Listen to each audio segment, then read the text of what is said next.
Have you ever wondered if they're Mary Magdalene's story than what we've been told? Beyond the traditional image of a devoted follower, there's a profound, almost cosmic dimension to her character, especially when we look through the lens of ancient Gnostic texts. Today, we're diving deep into a fascinating connection. Mary Magdalene as an embodiment of Sophia, the divine feminine wisdom. So who is Sophia? In many Gnostic traditions, Sophia, which means wisdom in Greek, is a divine feminine being, an emanation of the ultimate God, but her story is one of tragedy and redemption. Driven by a passionate desire to know the Father, she acts without her divine counterpart and falls from the realm of light, plunging into the darkness and chaos of the material world. Her fall actually creates the physical universe and the lesser, ignorant God who rules it, known as the demiurge. Sophia becomes trapped, her divine light scattered and imprisoned in matter, specifically within humanity. Her story is a cosmic myth about the soul's journey, its fall into ignorance and its yearning to return to the divine source. This is where the story gets really interesting. Throughout Gnostic literature, we see Sophia's longing and repentance. She cries out from the depths for salvation, and in response, a savior figure, often identified as Christ, descends to rescue her and awaken the trapped divine sparks within humanity. Sophia, in essence, is both the cause of our material existence and the divine spark within us that seeks liberation. She represents the soul lost in the world, longing for reunification with the Spirit. This narrative provides a powerful framework for understanding the human condition as a spiritual quest for knowledge, or gnosis, to awaken from the dream of material reality and remember our true divine origin. Now, let's bring Mary Magdalene into the picture. In several key Gnostic texts, like the Gospel of Mary, the Gospel of Philip, and Pistis Sophia, which literally means faith wisdom, Mary is portrayed not just as a disciple, but as the disciple who truly understands Jesus' deepest teachings. She is the one to whom he imparts secret knowledge, the gnosis, that the other male disciples often struggle to grasp. In the Gospel of Mary, after Jesus' ascension, when the other disciples are lost in grief and fear, it's Mary who steps up. She comforts them and shares the secret revelations she received from the Savior in a vision. Peter and Andrew, however, question her. Peter scoffs. Did he really speak with a woman in private and not openly to us? Are we to turn about and all listen to her? Did he prefer her to us? This conflict highlights a major theme, the tension between institutional, male-dominated authority and direct, intuitive spiritual experience, which Mary Magdalene represents. This role as a revealer of hidden wisdom is precisely where she starts to mirror Sophia. Just as Sophia represents the soul's journey to knowledge, Mary becomes the human vessel for that knowledge on earth. She is the one who has seen the light and now works to enlighten others. In the Gospel of Philip, Mary Magdalene is called Jesus' companion or consort, and it says the Savior loved her more than all the other disciples and used to kiss her often on the mouth. While this has been sensationalized, the Gnostic meaning is likely symbolic. The kiss represents the passing of breath, spirit, and secret wisdom, a spiritual union. It elevates Mary from a mere follower to a spiritual counterpart, someone who is on the same level as the revealer himself. Let's look at the text Pistis Sophia. This long, complex work is essentially a dialogue between the resurrected Jesus and his disciples, with Mary Magdalene taking the lead. She asks more questions and provides more insightful interpretations than anyone else, including Peter. Jesus repeatedly praises her, saying, "Well done, Mary, for you are blessed above all women on earth, because you will be the fullness of all fullnesses and the completion of all completions." This is incredibly high praise. He's not just calling her a good student. He's identifying her with the cosmic principle of wisdom itself. She becomes the earthly personification of the redeemed and enlightened Sophia, who has completed her journey from darkness back to light. In this context, Mary isn't just a woman named Mary. She becomes the Magdalene, a title signifying her spiritual attainment, a tower of wisdom. So the connection goes from metaphorical to theological. Mary Magdalene's personal story, her transformation and enlightenment, becomes a microcosm of Sophia's cosmic drama. If Sophia is the divine wisdom that fell and became trapped in the world, Mary is the archetypal human soul who through her connection with the Christ achieves gnosis and helps guide other souls, the scattered sparks of Sophia, back to the light. She is the proof that redemption is possible. This is a radical shift. The Orthodox view often diminished her, sometimes conflating her with other women to portray her as a repentant sinner. But in these Gnostic texts, her status is elevated beyond any other disciple. She embodies the goal of the Gnostic path, to receive divine revelation and become a source of illumination for others. This interpretation changes everything. It reframes Mary Magdalene not as a secondary character in someone else's story, but as a central figure in the spiritual drama of humanity. She is the human face of divine wisdom, the bridge between the fallen world and the kingdom of light. The story of Mary Magdalene and Sophia is a powerful reminder of the divine feminine principle that has often been suppressed or forgotten within Western religious traditions. It speaks to a path of inner knowing, of direct experience with the divine, and holds up a powerful feminine figure as the ultimate guide on that journey. By understanding Mary as Sophia, we see her not just as a historical person, but as an eternal symbol of the soul's incredible capacity for transformation and enlightenment. What do you think of this connection? Does it change how you see Mary Magdalene? Let me know your thoughts in the comments below. It's a deep topic, and there's so much more to explore. If you enjoyed this journey into ancient mysteries, please give this video a like and subscribe for more content that challenges the way we see the past. Thanks for watching, and I'll see you in the next one.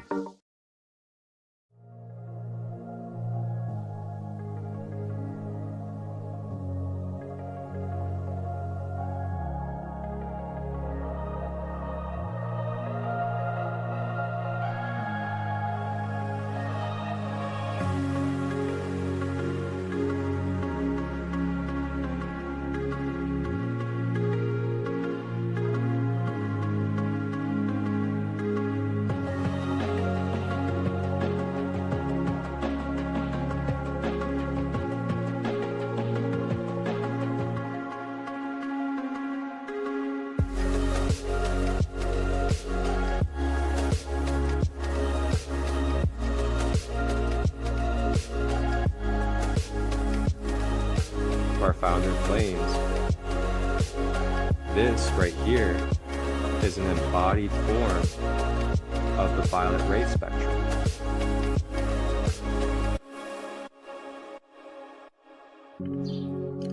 Tap in and tune in Tuesdays, Wednesdays, and Thursdays, 10 a.m. to 11 a.m. Eastern. Live on YouTube, Facebook, and Instagram. Grand Rising with ChristoLight.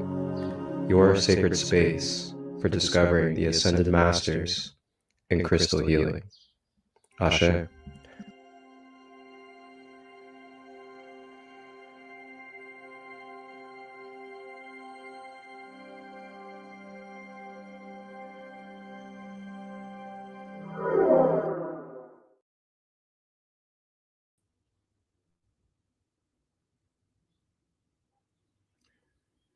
Hello, hello.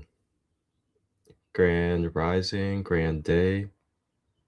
Welcome to another new episode of Grand Rising with ChristoLight. I am your host, Marcus ChristoLight, and we're going to be in a special deep dive today as we unfurl our hearts and open the path of the roses as we become attuned to the frequencies of what it means to truly embody, to become aware, become consciously connected to our mother, Sophia, through the Mary Magdalene lineage codes. We have a very special episode today as we will be joined by a wonderful divine sister that is in the community, and she goes by Phoenix, and she is going to be sharing many different variety of codes for us, from galactic wave spell to gene key to potentially human design, as well as direct codex codes from the Mary, Magdalena, and Rose lineages as well. To complement our wonderful guests that will be joining us, we will have our usual, where we will deep dive into the text study from the Ascension Glossary on the Mary Magdalene Sophia energy and archetype.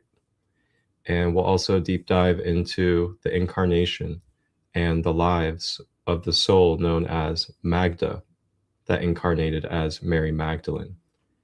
So this is going to be a great episode to really peel back the layers, to become very clear about what our Mother Sophia energy is in this universe and world, as well as who Mary Magdalene was as a incarnated divine feminine archetype for the Christo Sophia.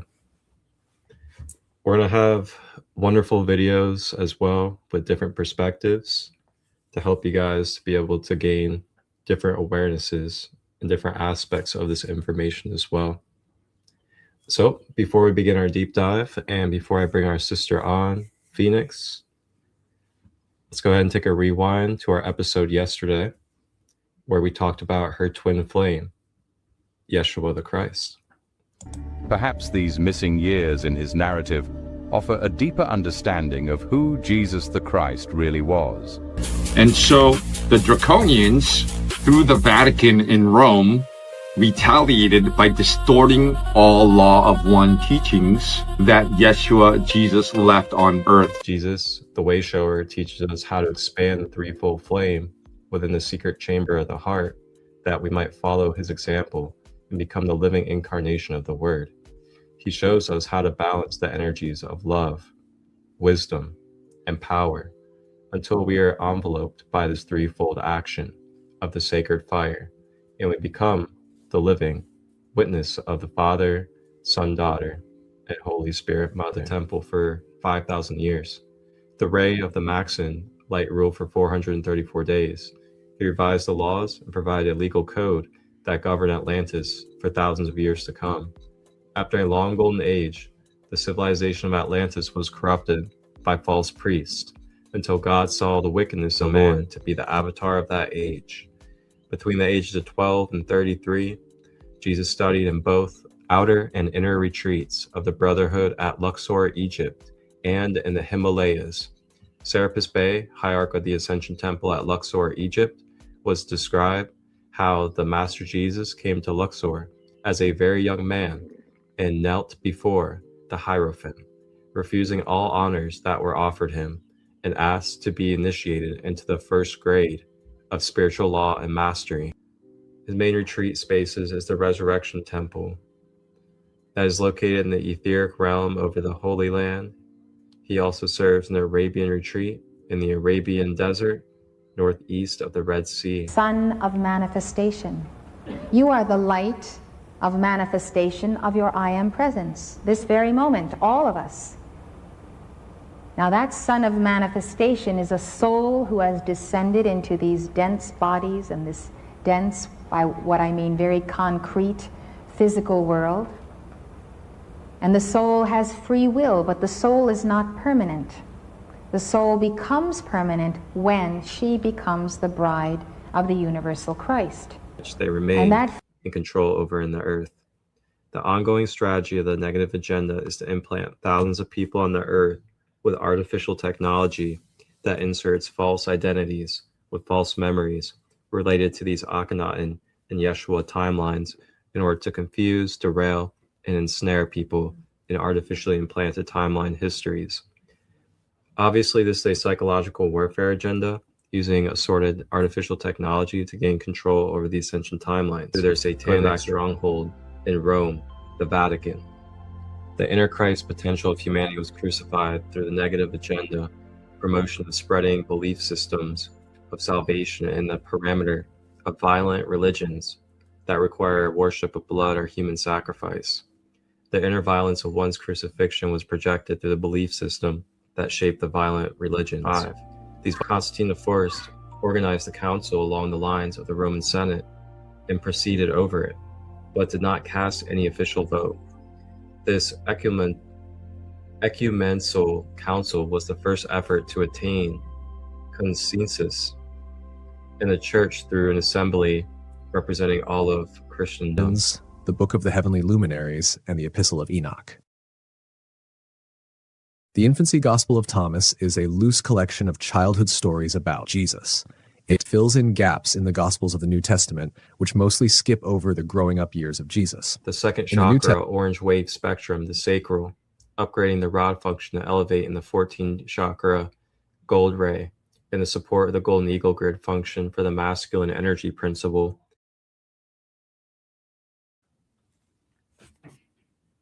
All right, So that was our last episode yesterday, Yeshua the Christ. We unpeeled the layers and gave the clarity of the origin and soul mission of Yeshua. Now we move our way into his twin flame and soulmate of this world as they came into incarnation. And that is going to be Magda. Magda incarnated as the human being Mary Magdalene, commonly known in our psyche.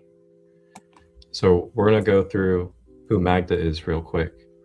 And after we go over the human incarnation and the human aspect of this wonderful soul that represents Sophia, we're then going to be deep diving into more of the galactic keys and the esoterics that are deeper about this Magdalene Sophia dragon lineage. So Magda, the Ascended Lady Master Magda, is a twin flame of Jesus or Yeshua. Her devotion to the Christ, and particularly to the Master Yeshua Jesus, through the centuries has enabled her to build a great momentum of his healing power. She holds the flame of hope to all who desire to overcome the temptations of the world. 2,000 years after the ascension of her twin flame, Magda ascended from the retreat at Luxor, Egypt. She has been initiate at Luxor since her final incarnation as the evangelicist Amy Semple McPherson from 1890 to 1944.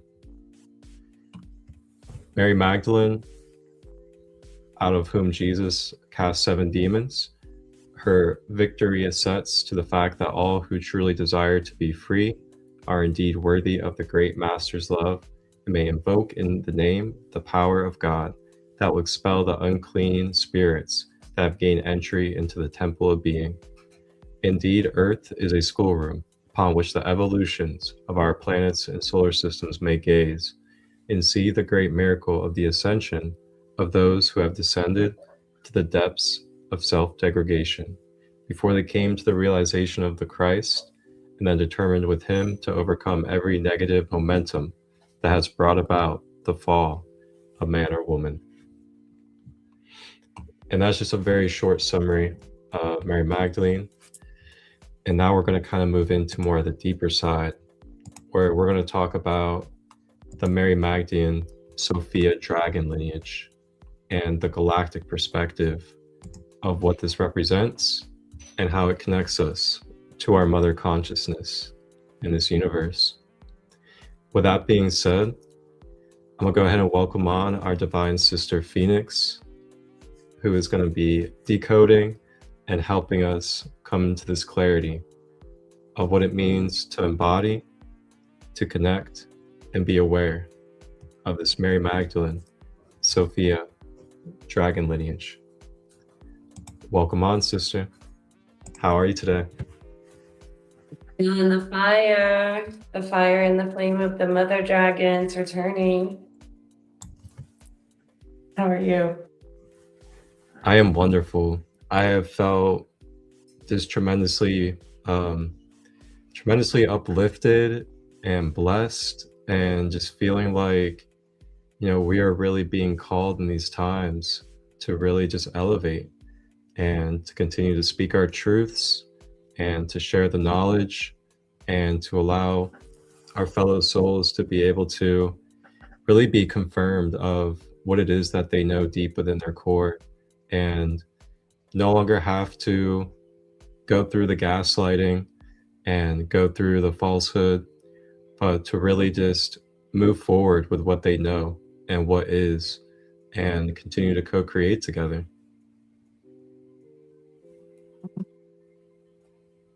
Yeah, it's time that we bring these teachings to lives within our own selves, that we're not just reading them as a story or praying to an archetype, but that we are opening up to the idea of the purification process that's being called to us so that we can actually embody these codes. That's what we've been called to do. That's what's written in our DNA. We have awakened from a severe state of amnesia, or are starting to, where we forgot our original roots, our true origin. beyond the archon deception of this timeline of the death of the Christ, 2026 AD, after death of the Christ.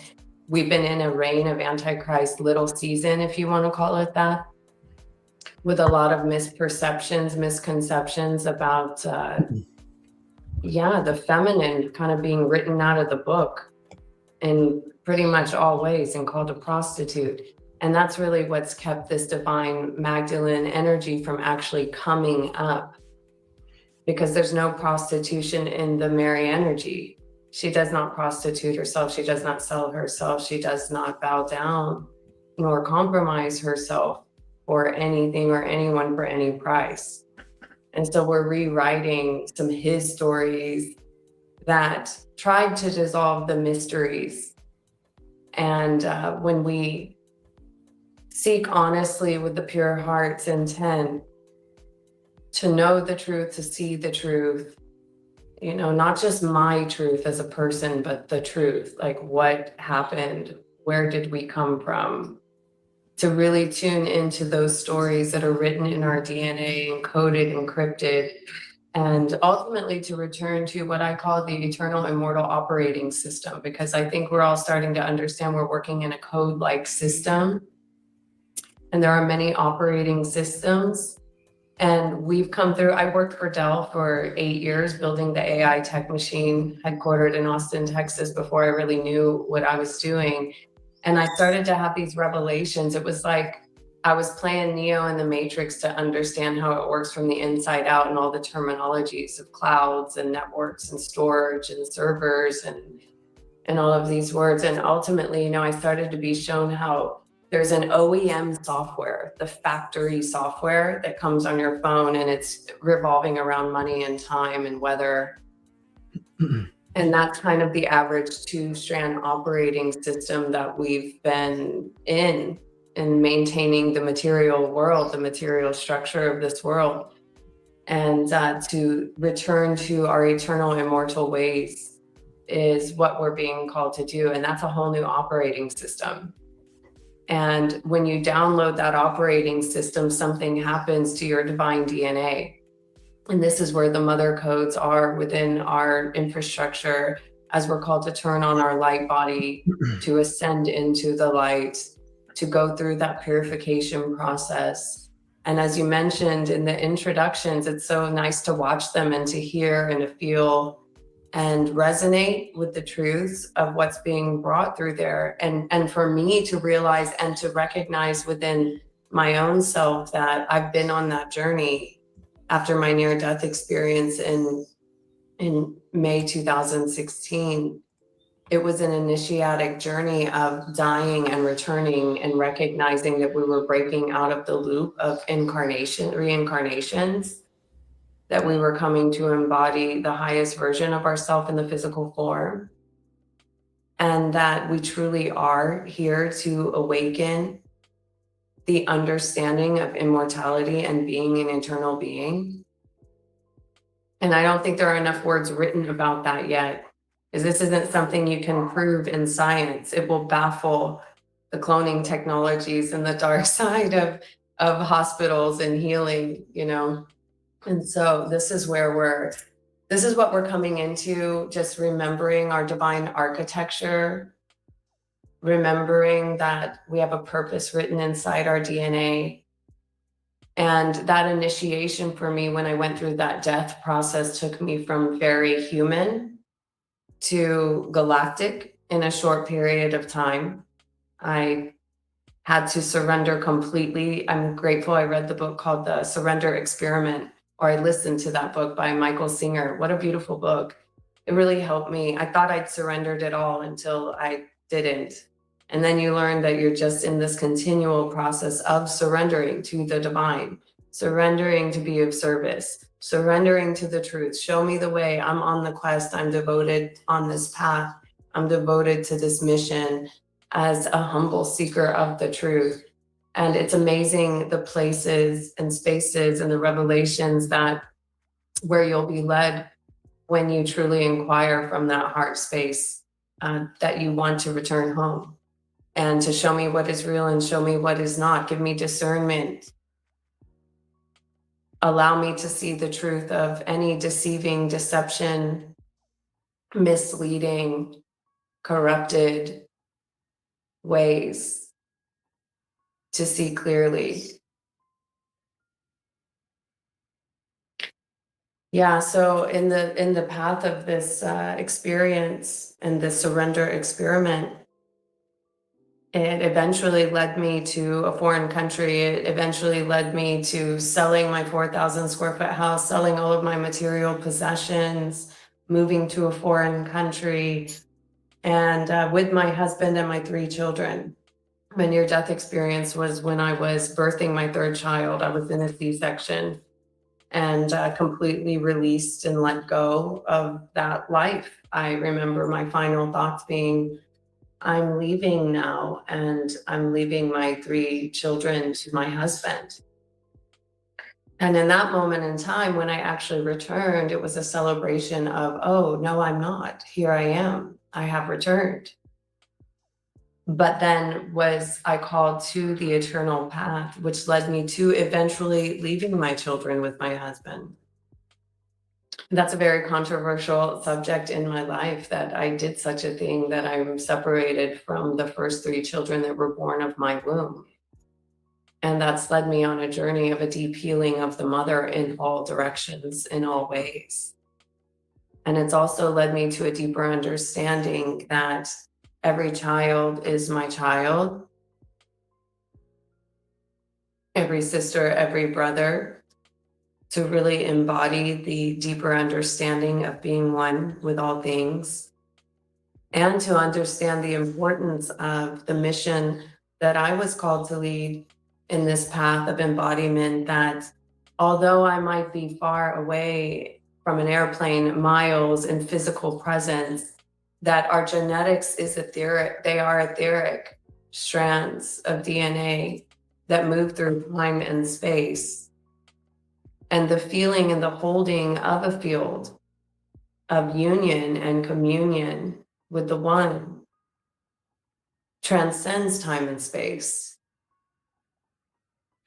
And so I was called in my personal experience to lay down my life, to sacrifice my life in order to embody these codes and to come into a deeper understanding of them. And that led me on a path to a very unexpected transition from a devoted, beautiful 14-year marriage into a relationship with my current partner.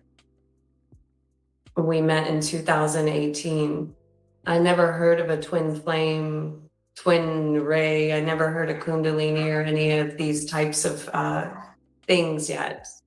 But as we sat across from each other with our hands in the prayer position, with frankincense burning, something happened in that moment. A connection, an aura, unification. I didn't have words or understanding yet as to what was really happening on a cellular level, on an eternal level of the reunion of opposites, the reunion of the Tao. Like, even mathematically, I was called to understand the path of the design of our coming together, because it ultimately did lead to a complete reorganization of my life as I knew it. And that's when I realized that I had died, and I was being called to rebirth myself into where I am today as a speaker, embodier, holder of the truth of these Christo Sophia codes of divine love, of a deeper understanding of the I being open to the traps of the material realms and dimensions. It is a path of sacrifice. It is a path of death. It is a path of burning a lot down about who we think we are, and all physical and material attachments, and all of your egoic attachments about your reputation and what others think of you. But to really, I started to embody the understanding of live and let God.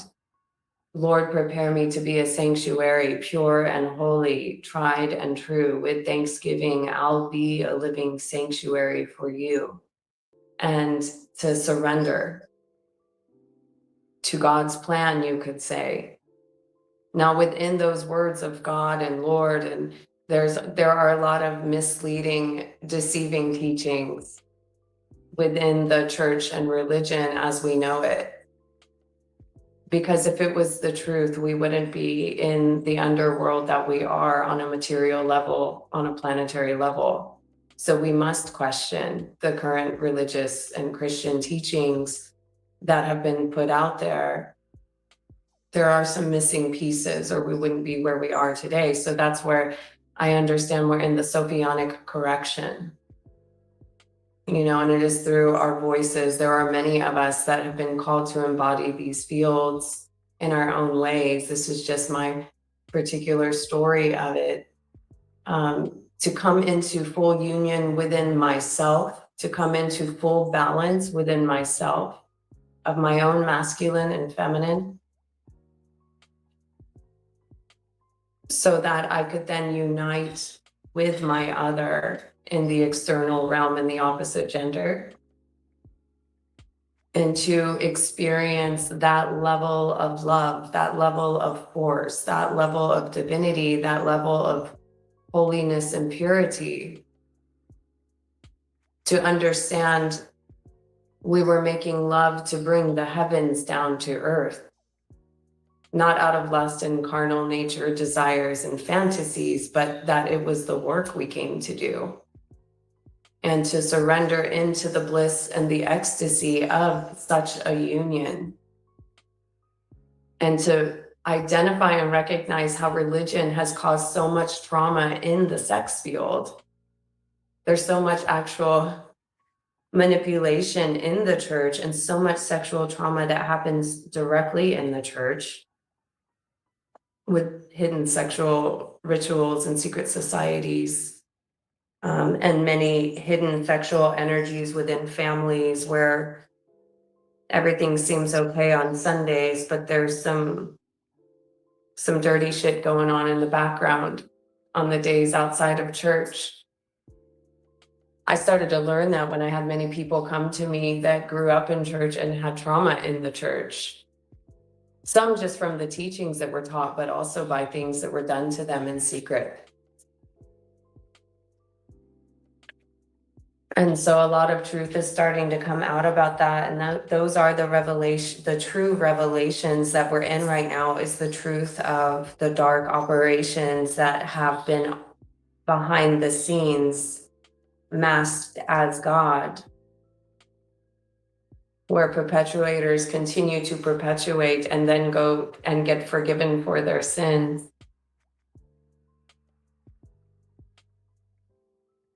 I always say there ain't no shame in the holiness. And so guilt and shame are for a reason. And one of the things that we're being called to do is to come into full transparency in this path of purification, which means total love and acceptance of the self and an invitation to come clean, all of us, from our material attachments, from our material transgressions, from the fallen dimensions, because I believe we are all angels returning. And so when we understand that we're working in this fallen angel dimension, there's always an invitation to come up and out of the possession of the material world. And I have this book here. At some point I'll read it, a little clip from it. This is the Mary Magdalene manuscript. I've never even fully read this book, actually. We work through osmosis, you know, things just get passed around, and it's like a crystal, it's a computer, it's got the data, the text, the information, you just kind of telepathically digest it. And actually, I'd given this book to my friend Arthur, thinking I would see him again soon, and didn't until, well, for 3 years, until last week. So this book's been missing from me for 3 years, and I'm coming back to it with new eyes. And as I read these stories of the Christ and Mary Magdalene and the love that they carry, I understand that I'm honored to be experiencing that in my direct reality. And I live to tell.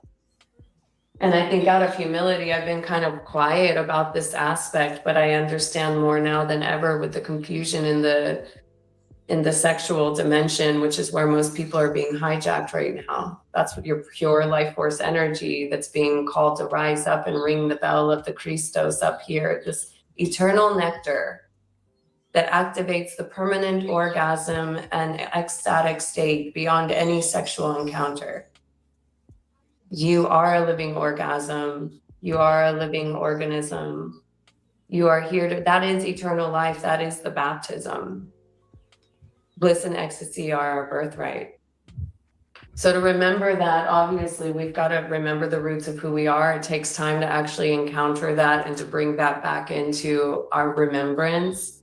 And then once we do that, as we invite that lighter energy and that ecstatic energy in, it brings to us the conscious awareness of what it is that we are being called to purify. What are we willing to let go of on a temporary level to return to this eternal state? I'm gonna get a little cup of coffee, you wanna say? Ah, that was great. Thank you for that flow right there. And I feel like it's honestly just a great way to just go ahead and segue into talking about the more micro details of what this cosmic lineage is that we've been exploring today with Magdalene. And I'll just go ahead and read some of the Ascension glossary for us, and then we can kind of bounce off of it and dive even deeper into these detailed layers of this Mary Magdalene Sophia. So this is ascensionglossary.com, and it's made by Lisa Renee. She's kind of like a galactic pioneer, if you want to say, or just a natural channel that's able to converse between the dimensions and help bring the understanding of what this universe is that we are a part of.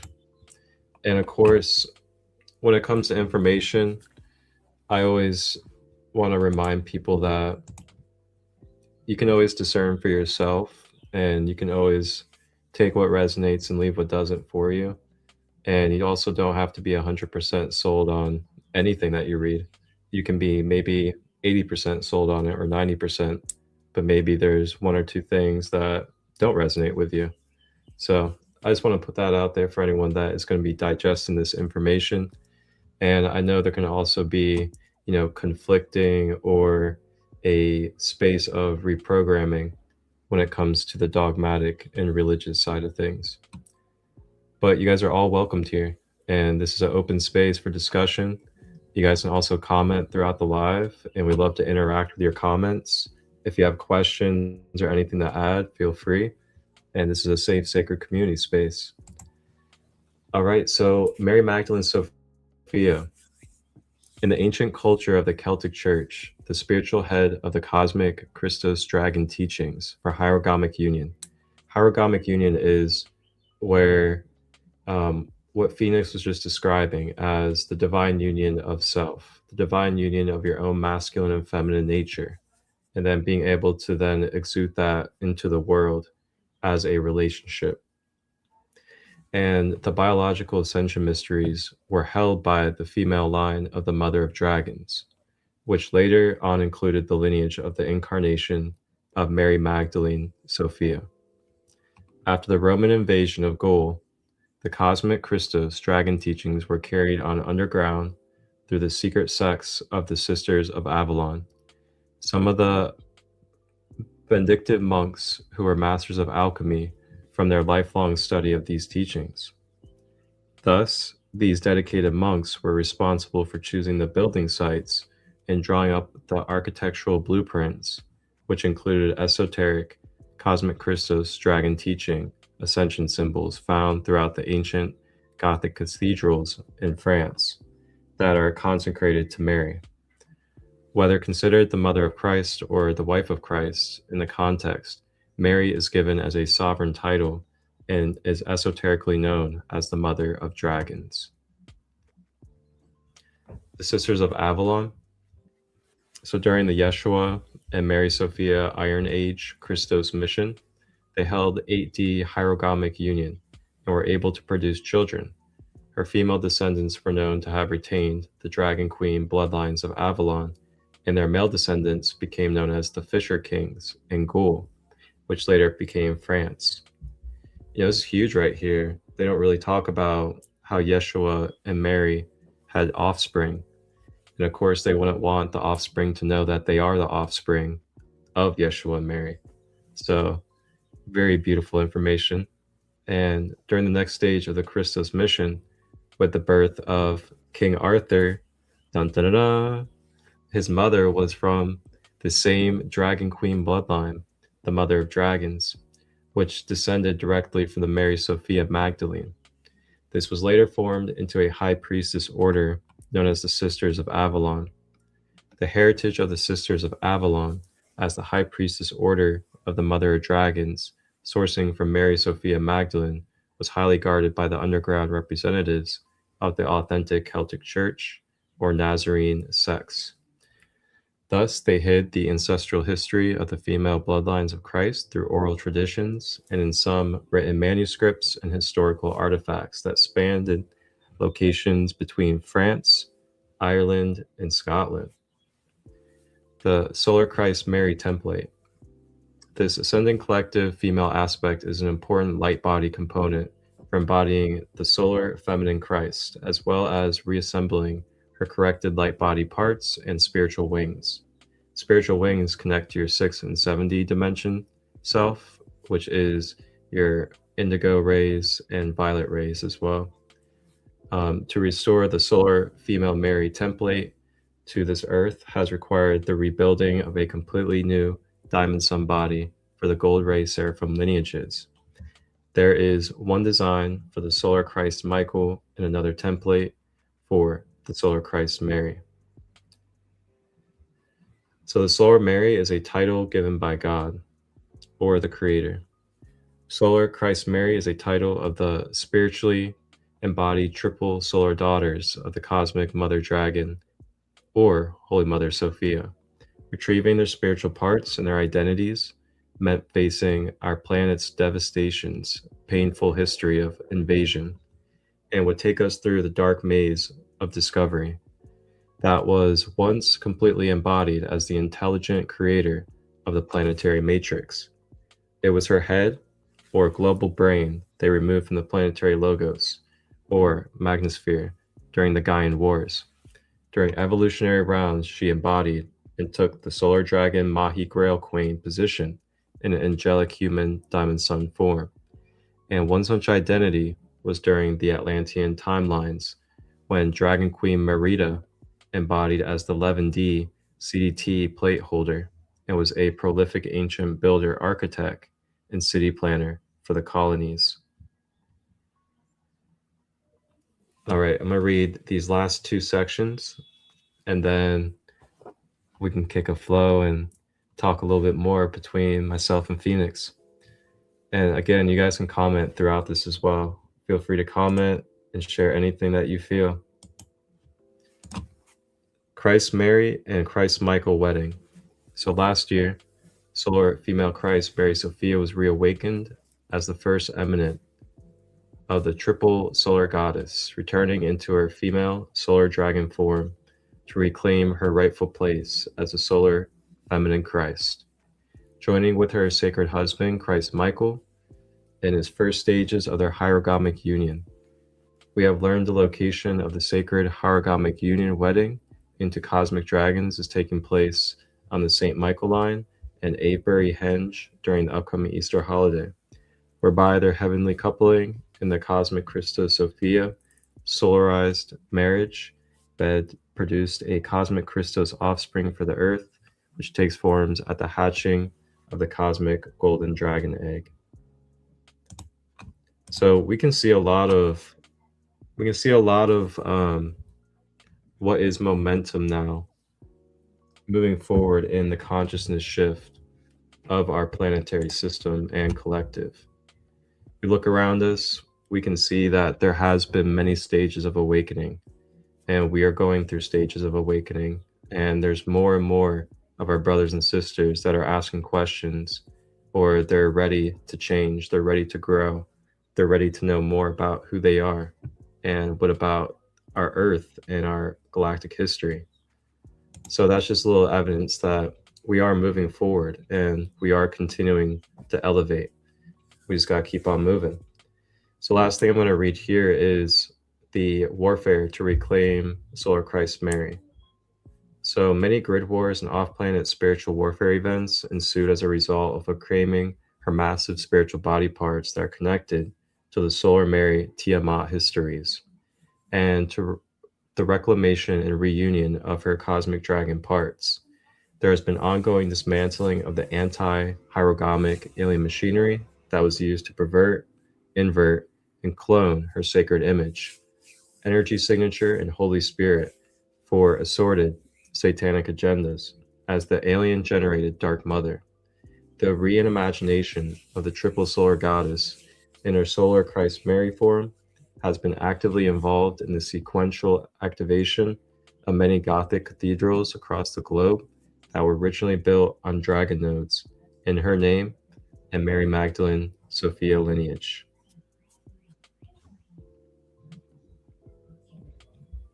And then this is where I'll leave off actually. So the capture Sophia Baphomet. So the fallen angelics captured the Sophianic body through impregnation of her essence and using her spirit to create womb worlds, spaces in the phantom realms which spawn parasitic creatures. These collective spawns are what make up the Baphomet field that exists in the 2D layers of planet Earth that contains many hierarchs of lower spirits, such as demons, quote unquote. This is the source of ancient pain held in the planet body when we lost our true mother. It is felt in all lineages of the Holy Mother, the Cathar lines, the Mary Magdalene Sophias, which are the female genetic equal partner of the masculine forms of Christos. And I mean, wow. It all sounds like a movie. It all sounds like a show. It all sounds like a theater. But when you really just like take a moment to just be honest and look around you in this world, this society, especially the mainstream world, and what is happening as the normal and what has been happening as the normal for a long time, between war, poverty, illness, disease, battles between men and women, women fighting over women, men fighting with men. I mean, we have ghettos everywhere.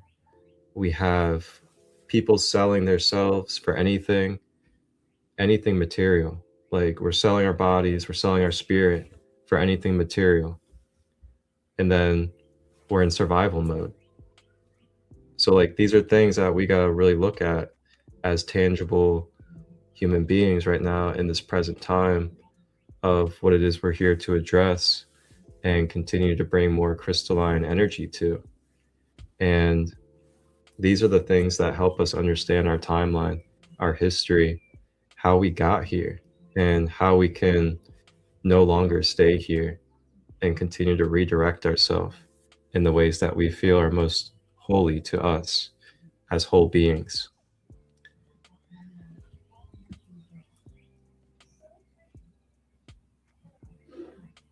You know, it does sound like a movie, doesn't it? It did at first when I first came into the Ascension Glossary and this information, I was staying in the discernment field big time, and I was like, take what resonates, leave what doesn't. And then it was almost like, as I would read through it, it was so resonant and true to me. It was not teaching me. It was awakening me to a memory that was much deeper than I was born into. If I didn't have access to that memory, I couldn't have perceived it. You know, even they talk about Mary Magdalene and they say that she was the only one that could perceive the Christ. You know, it's all about perception. And then of course, because we have an image of what the Christ would look like, be like, act like, feel like, we can't perceive the true. And that is the rewriting of the view, you know, of the pineal gland to the promised land, of thine eye be single, the body fills with light. where we have to break through this and chip away at this crucifixion implant that's been keeping us from remembering the truth of who we are. And so I always say I've healed my human wounds of emotion. I've worked on the emotional intelligence part of just like being able to integrate any polarity and duality, and kind of being able to breathe through anything and not let anything external affect me or steal me of or control my emotional body, the lower astral body. That's a big part of this game, is the dominance and control of your lower astral body. That's what the rapture actually is. And this is in reference to Gene Key 30. It's about the purification of the lower astral body. So in the lower astral body, we're controlled by, power, time, money, sex. You could say the temptations. And so the actual understanding of the lower astral body versus lightening up and returning to the Buddhic body, all of that can be explained through the book of the Gene Keys, which kind of came in as a physical layer of poetic genetics or a book of life to assist us in breaking out of the constructs and the limitations of the history that we've been born into. And as I started to awaken, I would feel like, you could even say these cathedrals and things like that, they are being referred to in one timeline as Tartaria. And I remember when I started to feel the truth of like looking at the imagery of these cathedrals and understanding that there is no man on this earth in the last 140 years that actually physically built those things, that they were built with a higher technology. The understanding of ether and plasma has to come into the game. And so the wounds that I feel within myself are Tiamat. And, the idea that there were invaders that came to our earth, that however you want to write the story, were trusted, whatever it was, overlooked, or the non-duality field got played with a little bit, whatever you want to say, but parasitic entities and forces coming in and dominating, and Freemasons freely taking buildings and structures and founding them and calling them theirs, and writing out the histories of advanced civilizations and technologies that were here not so long ago. Like, that's a whole nother world when you start rewriting and understanding the eternal nature and the immortal nature that we are, that everything we've been taught in chronological history is an overlay covering up and hiding the libraries of Alexandria. The truth of the mysteries of the histories. And so good thing, even if all the books and all of the artifacts were destroyed or covered up, which is really what war has been about, destroying and covering up artifacts that lead people back to questioning the origins and roots of who we are. That's what all the wars have actually been about, is destroying technologies or hiding them, trying to use them. But these types of technologies cannot be used without the pure heart. They can be misused for a time. They have been. But it's all about the pure heart. And I want to tell you an interesting story, because the Gospel of Mary was brought up, and I want to bring in the idea and understanding that we are time travelers. I always say rule number 1 of the Flight Club, the Angel Wings Club, that we are time travelers. And so one day I was watching a video on my phone, and then, how the next video just pops up. And it happened to be a video about the Vatican and the secret library and a device called the chronovisor. You can look it up. And chrono is chronological time, right? The visual, you could say looking glass. But anyways, they were calling this one chronovisor. And then within that video, they also started talking about the Gospel of Mary in 1896. So I am a writer and a scriber. I always have notes. I always have papers scattered everywhere with notes and images and doodles and yeah. And I wrote Chronovisor, Vatican, Gospel of Mary, 1896, and what time traveling and what other information came from that. And then as I got up at the place that I was residing at the time, where we had 7 cats we were taking care of, I found a pathway of bird feathers. They were fluorescent green and yellow. And one of the cats must have captured a bird. And so I'm following the feathers, and it eventually leads to a whole wing, a bird wing, in an iron skillet that was on the floor. And the date on the iron skillet was 1896.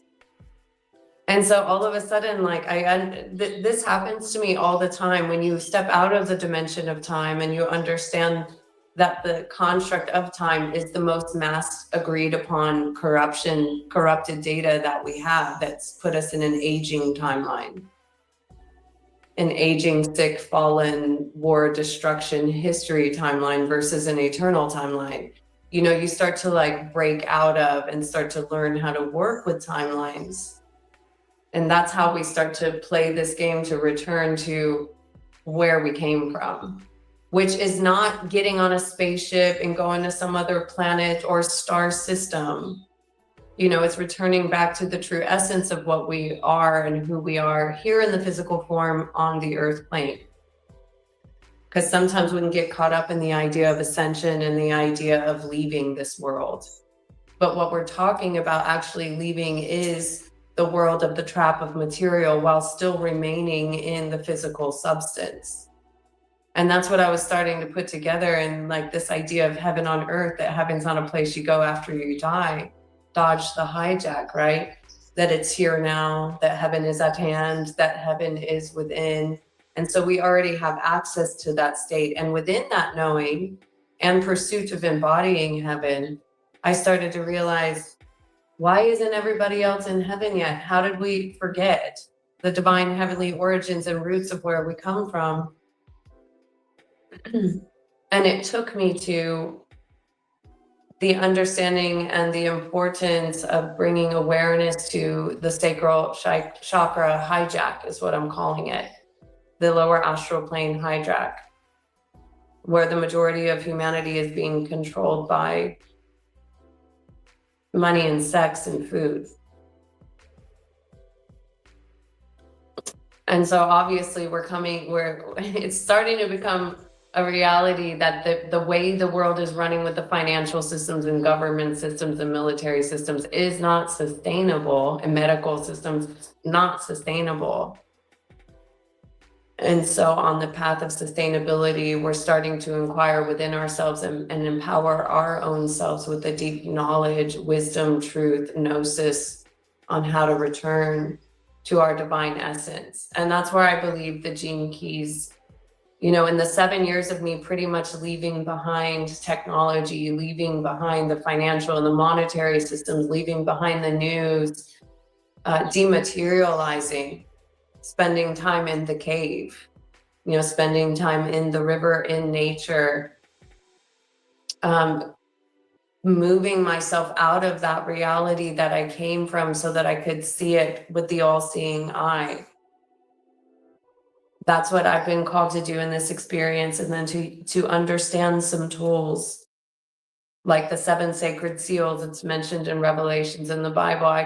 Although I see and feel the satanic rituals written directly in the Bible, this is undebatable for me. Blood sacrifice is a satanic ritual, and the Bible is riddled with these stories of sacrificing sons and animals. This is undebatable for me. And within that, Revelations feels very true to me. The idea of being crowned with the stars, with the moon under the feet, right? And the moon is the parasitic base and the force that's feeding off our sexual energy, our life force energy, that is actually our Christed essence. And so awareness on these topics, and the angels sounding the trumpets, and the 7 sacred seals, which are the 7 demons that the Christ cast out of Mary Magdalene, were the unlocking of her 7 chakras. And she was doing the same for him. It was a equal balance measure of authority within the unity of the two becoming one. So the Gene Keys brings in the 7 sacred seals in a very eloquent way to help us unlock our particular codes of the wounds that we came here to carry in the karmic blueprint, which we're here to break out of, which is 12-month astrology. In the process of breaking out of your Chiron wound and into your ascendant. That's what in astrology, your ascension, your ascendant. I just see it as code, and then we can decode it with your Gene Keys, with your particular arrival date on this planet, which is your birth date and time, which was always going to be that time.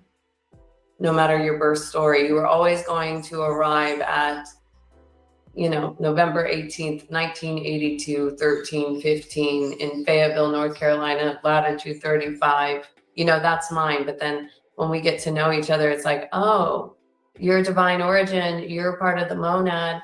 You chose to incarnate at this particular numerical code in the construct of time. And now we're here to unpack and unravel. Ooh, rose water. I was just putting on my rose oil.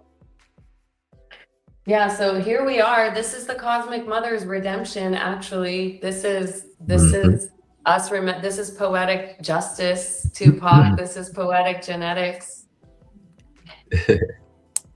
Man. Ashe. Welcome in, everyone. I see we have over 10 in the house, and it's been pretty steady. Thank you guys all for tapping in and tuning in with us this rising, or wherever you are in this time space right now. And I trust that you guys are enjoying and definitely picking up on some good stuff that, again, like I said in the beginning, just helping us remember, just helping us reassure ourselves of what we know in the core of our being. Because we can all look around as a human being right now in this life and see that there is some type of corruption in this world.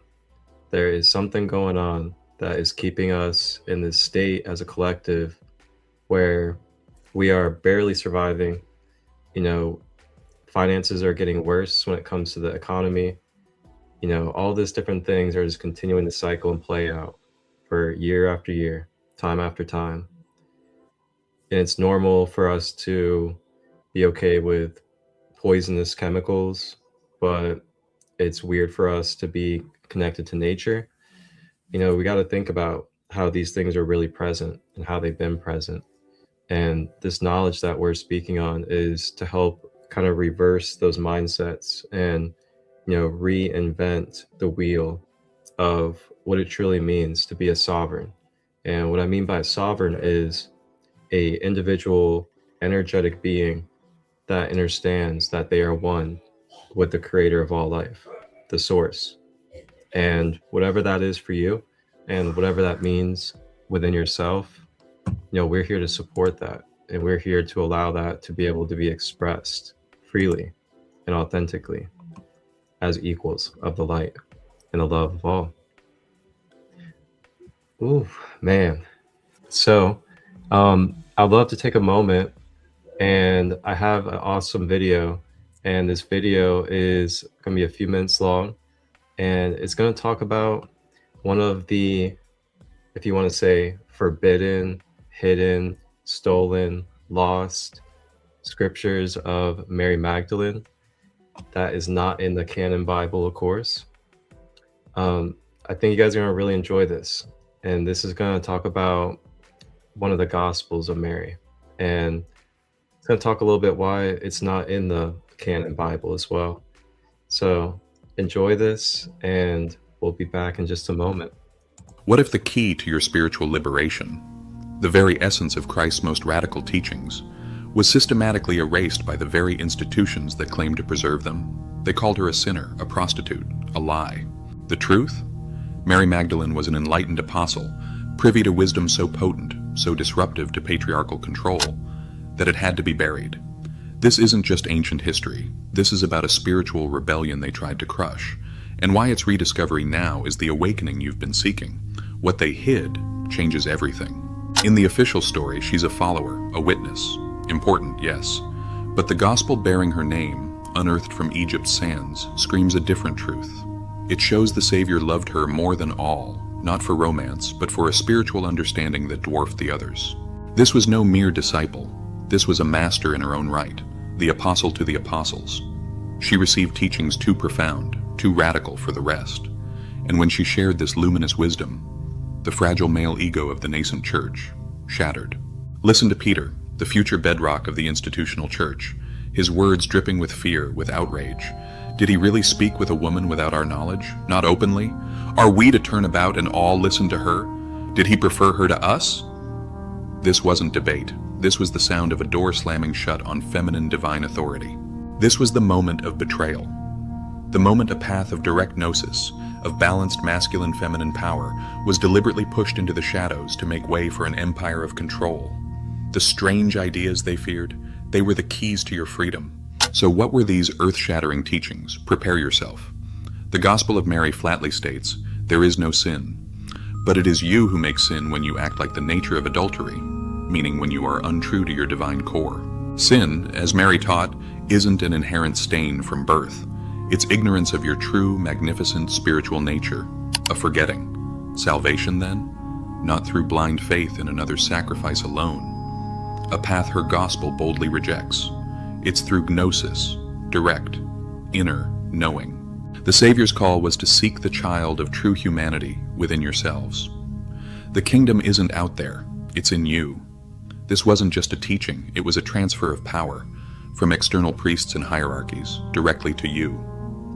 And then Mary reveals her vision, a journey so profound it maps our very spiritual evolution, the soul's ascent. Past cosmic powers, archons of limitation, darkness, desire, ignorance, dogma. These are not just ancient myths, they are the inner gatekeepers, the limiting beliefs we all battle.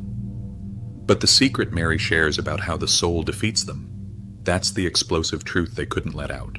How does the soul conquer? Not by begging, not by sacrifice, but by knowledge, by boldly declaring its true unbound identity. I was bound, though I have not bound. I was not recognized, but I have recognized that the all is being dissolved. This is the voice of sovereign power. This individual empowerment, this gnosis, was pure poison to a structure built on mediated salvation and unquestioning obedience. And so the great silencing campaign began. Her gospel, with its explosive pro-feminine narrative, its direct path to the divine, was branded heresy, excluded. Why? Because Mary Magdalene, as a preeminent authority, a woman holding the deepest keys, shattered their male-only power structure. And the character assassination? Brutal and effective. Pope Gregory, 591 AD, masterfully twisted scripture, conflating Mary Magdalene with the sinful woman. The apostle to the apostles, the enlightened visionary, was recast as a repentant whore, a perfect way to neutralize her power, to discredit female spirituality, to ensure women knew their place. They didn't just hide her teachings, they tried to rewrite her very soul. This distortion wasn't accidental, it was a strategy that has impacted the balance of power and the health of our collective soul for millennia. If you feel the injustice of this, if you believe this suppressed wisdom must be heard, pause. Share this video now. Let's shatter the silence together. And tell me in the comments, which aspect of this hidden history shocks or resonates with you the most? Mary Magdalene is more than historical. She is Sophia, divine wisdom in human form. Her very name whispers it. Mary, the sea of love, the receptive waters of life. Magdalene, the tower of greatness. She is the embodiment of the sacred feminine intelligence our world is starving for. Her resurgence today isn't a fad. It's a deep planetary correction, a reclaiming of intuition, of compassion, of the sacred balance between masculine and feminine. The hieros gamos, the sacred marriage often whispered about her and Jesus. It's the ultimate alchemical secret, the integration of these energies within you for enlightenment. This isn't just about gender, it's about wholeness. And this wisdom resonates with the deepest esoteric currents, Hermeticism. The all is mind, Hermes taught. Where the mind is, there is the treasure, says Mary's gospel. Your consciousness shapes your reality. As above, so below, as within, so without. The kingdom within mirrors the cosmic order, the hermetic principle of gender, that creation requires masculine and feminine. Mary's gospel doesn't just teach it, it bleeds it. This is perennial wisdom, a truth that cannot be extinguished. But how does it actually free you from the matrix of control today? And this wisdom resonates with the deepest esoteric currents, Hermeticism. The all is mind, Hermes taught. Where the mind is, there is the treasure, says Mary's Gospel. Your consciousness shapes your reality. As above, so below, as within, so without. The kingdom within mirrors the cosmic order, the hermetic principle of gender. That creation requires masculine and feminine. Mary's Gospel doesn't just teach it, it bleeds it. This is perennial wisdom, a truth that cannot be extinguished. But how does it actually free you from the matrix of control today? The message of Mary Magdalene, the Gnostic fire she carried, is your personal liberation code. It declares, you need no intermediary. The divine spark, the Christ within, the child of true humanity, is already your innermost reality. Waiting. Understanding sin as ignorance shatters the chains of guilt and shame. It empowers you, not to be saved by an external force alone, but to awaken through your own relentless pursuit of self-knowledge. The soul's journey past those archons, that's your map for dismantling limiting beliefs, for facing your shadows, for claiming your inherent freedom, not with supplication, but with divine knowing. This path isn't dogma, it's an invitation to the raw, unfiltered mystery of your own being. To listen to the silenced voice of your soul, to cultivate gnosis. Reclaiming Mary's wisdom is about reclaiming your spiritual sovereignty today, in this life. This isn't just New Age thinking. This is the original, radical, esoteric core of Christ's message that they tried to bury with her. This is about healing the devastating split between masculine and feminine within you, and in our fractured world. It's realizing true power is found in integration, in fierce compassion, in the audacity to live your inner truth, no matter how much it challenges the status quo. The Gospel of Mary Magdalene, even in its fragments, is a piercing light in the darkness of our forgetting. Its suppression wasn't a theological debate, it was an act of spiritual warfare against your potential. Its return now is not coincidence, it's a cosmic alarm clock. This is your invitation to question deeper, to seek relentlessly, to remember who you were before they told you who to be, to find the unconquerable kingdom within, to finally embrace the full spectrum of divine feminine wisdom that is your birthright. The truth was never lost, only hidden. And now, through you, it roars back to life.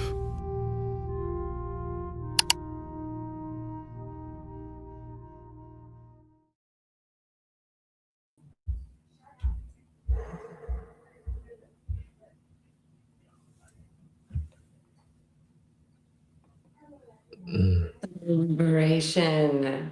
You need no intermediary. You are the one you've been waiting for. You put no one in between you and the source. You bow to no one, and you have no one bow to you. That's equality, that's empowerment, that's holding the field of embodiment and inviting all to rise up. Only you can liberate yourself. Don't put anybody else in that role. Only you can do it. Only you can heal yourself. Only you can save yourself. There are no presidents, there are no men hanging on crosses that are going to do that for you. And so we're here to remove the delay in time of us returning back to that level of consciousness. Mass liberation.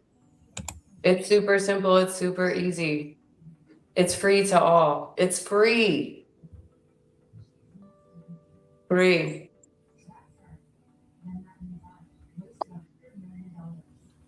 This is a priceless gift that can't be bought or sold. And through direct gnosis, it can be told to invite you back to your own liberation. This is so key. It doesn't mean there aren't guideposts, that there aren't angels around you and on the path to help guide you Danika's back. in the house. Who is? Danika's in the house. Oh, my sister, 22, galactic mirror. Got Rhonda, Danika, Laura, 11. Goddesses. This is the return of the mother codes. You know what I say? You know what's happened on this planet? Why there are children that are being raped and don't have food to eat? Because they wrote the mother out of the book. They took the mother out. Yep. When the mother is in charge, and mother also spells thermo, so I think thermodynamics, to bring it to a quantum physics level, When the mother is in charge, everyone is taken care of. She cares about her children. She protects them. She feeds them. She nourishes. She says, wait, what about all the children?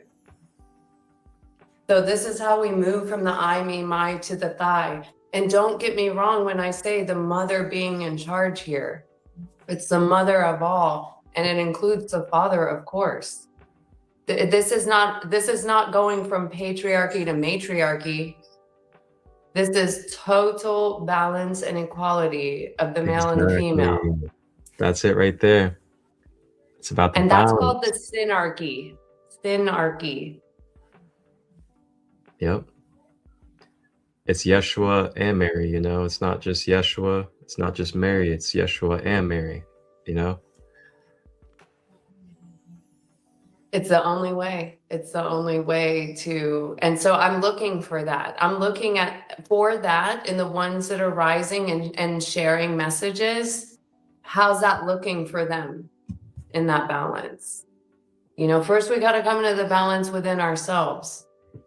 Then we come into the balance in the external field. We get that opportunity. We get that pleasure. That's real pleasure, actually, to unite in that way.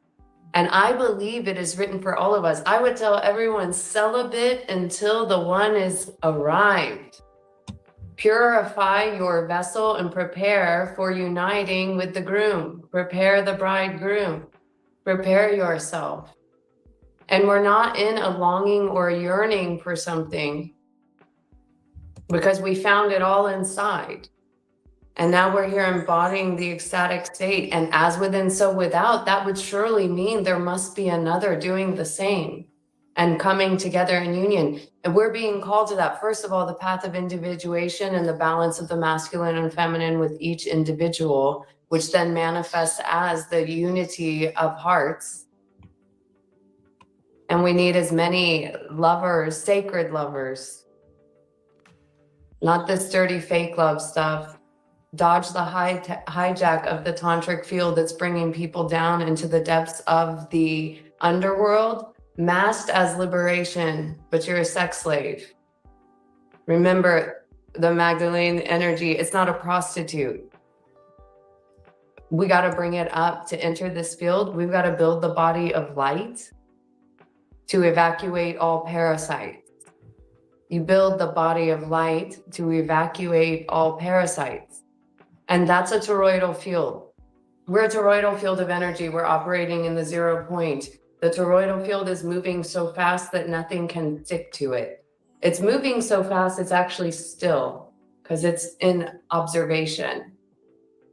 It occasionally gets pulled out of the center and it comes right back. And that's the practice of the 0 point field. You're in the resting space, you're in the stillness, you're in the 0 point, you're observing. And then magnetism, the surrender to this divine feminine power, brings to you whatever you need to become consciously aware of to digest, you know, to clean, to purify. And so the Phoenix energy, it's a fire, it's a flame.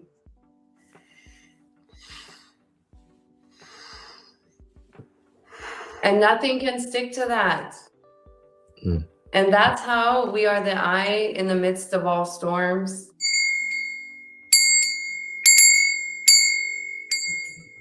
Unshakable and unbreakable, boundless, infinite, invincible. That's our birthright. There is freedom for you in this truth. And it's not as hard as we think. And healing doesn't take 1,000,000 years of linear time. We are eternal, immortal beings. We are here to return to the 0 point. No past, no future. To sit in that field and then come out to play when the other comes into play. And then we're here to then become the field, witness the field, observe the field with love and compassion. The all-encompassing love. And also the mother brings correction when it's needed. And that is the point that we're in right now, sophionic correction. And I know I'm being called to say things through my voice or through my expression to correct something. And sometimes correction feels like a bite. It feels like a fight because it requires some realness within the self and some transformation and some letting go of things. And yeah, so we pay attention to what we protect, what we defend, what we're attached to. And that's another thing that's super important to come up about, because, you know, the idea of demons was brought up, and parasites, and you could say dark forces, whatever you want to call this. The biggest trick of all is to pretend that there isn't some kind of demonic entity, machine-like alien force. To pretend that is not there would be its favorite trick for you. And that is breaking through the final straws of understanding duality and polarity and wanting to be a good student on the path of delightment and see all things as one and done, which I do, but then being willing to come out and play and slay the demons. And here's how you do it. You got to purify yourself. You got to purify your body. You got to purify your mind. You've got to starve the parasites. You've got to be a hungry ghost, which is a parasite or an entity or a demon, whatever you want to call it. I always say the hungry ghost needs a host. And you're the host they're looking for. And so wherever your holes are, wherever your shadows are, wherever you're still hiding, wherever you're not clean and transparent, that's where the hungry ghost comes in and hosts you. That's how it feeds off your body for any type of addiction that you might have in your mental plane, in your sexual plane. Start to ask yourself, who is operating this vessel? Who is driving its mind? Who's driving its physical impulse? Are you in control here? And so it's important for us in the building of the body of light. It's about astral hygiene. You know, you got to brush your teeth. You got to floss your teeth, right? You got to take care of your body. And your astral body is invisible, but highly visible to me when I come into the field with someone. Visible in the sense of feeling their astral body, feeling their addictions to pornography, feeling their addictions to fill in the blanks, whatever it is. Our bodies can start to feel that energy. And we utilize our astral plane. This is how the Sophia works. She's in the higher astral body, and she's using that body to purify whatever comes into the field. So astral hygiene is a really big key for us. We need to become very aware and very responsible and start to identify who are and what are the parasites that are feeding on me like a battery. That's a super easy question. And then be willing to see the answers, you know, be willing to see who and what you are doing that is connected to a parasitic entity or route. There's no blaming here. It's total awareness, right? It's like, this is astral hygiene. And then you ask yourself, where are you being a parasite? You know, where are you feeding off of someone or something? Like, get it right. Like, on all levels, in all directions, inner and outer. That's what we're looking to do in this purification process. This is the way to ascend. I love this. It's really, I love this discussion because, you know, it can become as mundane as just taking a moment to look at, you know, what food addictions do I have? Am I addicted to sugar right now? And if you know about sugar on a more metaphysical level, sugar is a one-way gate to having parasite entities, attracting parasitics into your body as well. So you think about these different ways of the cleansing process. You can get as physical, as mental, as emotional, and as spiritual with the whole entire cleansing and purification process of yourself to really have an understanding of what this purification looks like. And just think about it in your everyday life for everyone out there. You know, is it alcohol for you? Is alcohol one of those negative vibrations that you're attached to? Is it the sugar? Is it the pornography? Is it the lustfulness that every time you walk out in public, you can't hold your tension? It's also going to be like the negative thought forms. Like, are you feeding onto your own self-sabotage? Do you feel yourself getting like adrenaline rushes because you're doing things that will get you in the trouble behavior? Things like that are also great ways of self-analyzing and becoming aware of where these patterns can lie within ourselves. And then I wanted to share this because this is on Ascension Glossary, and this kind of goes hand in hand with what we've been talking about, just to give you guys another perspective of what this kind of looks like and how it's manifested into our life. So this is talking about the redemptive vehicle contracts. And this is under crucifixion implants.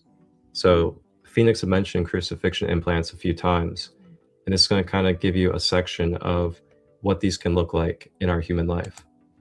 So the redemption vehicle contract is also the support to alchemize the energetic cause and effect results from the accumulated belief systems on this planet that a human being such as Jesus was required to be killed for the salvation for humanity.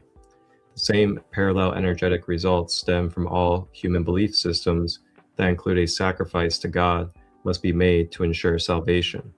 This false belief system is a deviant subset development program created by the core Christ crucifixion insert, which was a distorted belief system propagated by an energetic holographic insert through mind programming placed into the human being collective mind matrix. This manipulated the human being to believe subconsciously and consciously that it was necessary to kill each other in the name of a God for our personal salvation. The human being collective mind is a part of the planetary light body. The planetary mind matrix is also called the Logos and exists at the 7th-dimensional level of the planet field. This is the field of the violet ray flame and comprises the planet's magnosphere. Because so many humans on this planet have belief system based on a cross-crucifixion theology based upon the negative alien agenda and religions, the energetic cause and effect was disastrous to the expansion of humanity's consciousness to achieve liberation, sovereignty, and godhood in the ascension cycles. Certain beings agreed to reincarnate and alchemically transfer the energetic manifestations, the implants, and the holographic architecture of this distorted belief pattern that sacrifice was necessary to appease God. This required much soul retrieval and soul healing work on a planetary scale. These suffering souls have been killed over the wars over God or made as a blood sacrifice, where the energetic power source harnessed to retain the crucifixion insert in its belief system's architecture. One of the main systems of the planetary control is the religious fundamental Christian programming. It was these programs that were manipulated to condition the planetary field and the collective human mind into believing that these as truths and revelations from God. These were the mind control manipulations to worship a false God, and the energetic results were vampiric to the group human divine soul. So with that, I want to talk about ways to remove these implants. And ways that we can remove these implants is by, number one, just becoming aware of the knowledge, the truth, the information that can help reassemble your light body back into balance and back into wholeness. And then number two is you can actually, through trustworthy individuals such as myself, you can work with shamanic practitioners that understand psychic surgery, that understand repairing and activating the field, and know how to truly give you the tools as well to help reawaken yourself, to continue to fortify your male and female aspects. And then also just continuing to find ways to purify yourself, mind, body, emotion, spirit, just like we talked about, You can do physical detoxes. You can also start kind of getting yourself off of your addictive behaviors and habits, the negative thought forms that you might have in your mind, the traumatic emotions that you may be holding on to, getting those purified, really coming to reconciliation with them, finding ways to integrate. If you don't know what that looks like, you don't know what that means, reach out to people like myself, reach out to people like Phoenix, reach out to many others that we have in our Sacred Kingdom community around the world, and we will help guide you along the way as much as we feel called and resonates for you on your journey. So, when you really come across this, you can see it through like non-judgment and neutrality, just looking around at the world and how things are in the state that we've been in. You can really see that this stuff is present. The implants, the way that it creates continuous fear programming in people's psyches in their everyday life, from just being able to be authentic, to feel like they can be spiritual, and to have beliefs outside of a dogmatic structure. And then on top of that, you think about the way that sexuality has been in this world. And I mean, let's be honest, all of us in some type of fashion know about the Catholic Church, and we know about the connection with especially little boys. These things are not things to overlook, and we kind of got to stop overlooking these things. We hear about these things and we know about them, and then we just kind of turn our cheek and just continue on with our day. But in reality, are we really registering what kind of information we're coming across? Especially when we hear about when churches and other places that are supposed to be the most holy and most spiritual, most trustworthy, and most leading for us in our life are doing the complete opposite. It's time for us to rise. It's time for us to rise up in our power. We can't be continuing to just allow these things to be okay and not at least speak on it, bring awareness, take ourselves out of those spaces that are allowing this to perpetuate, because we are the ones, we're the grown adult humans on this planet that are here to help not only ourselves, but the generations that can't help themselves right now. And that is what we're here for.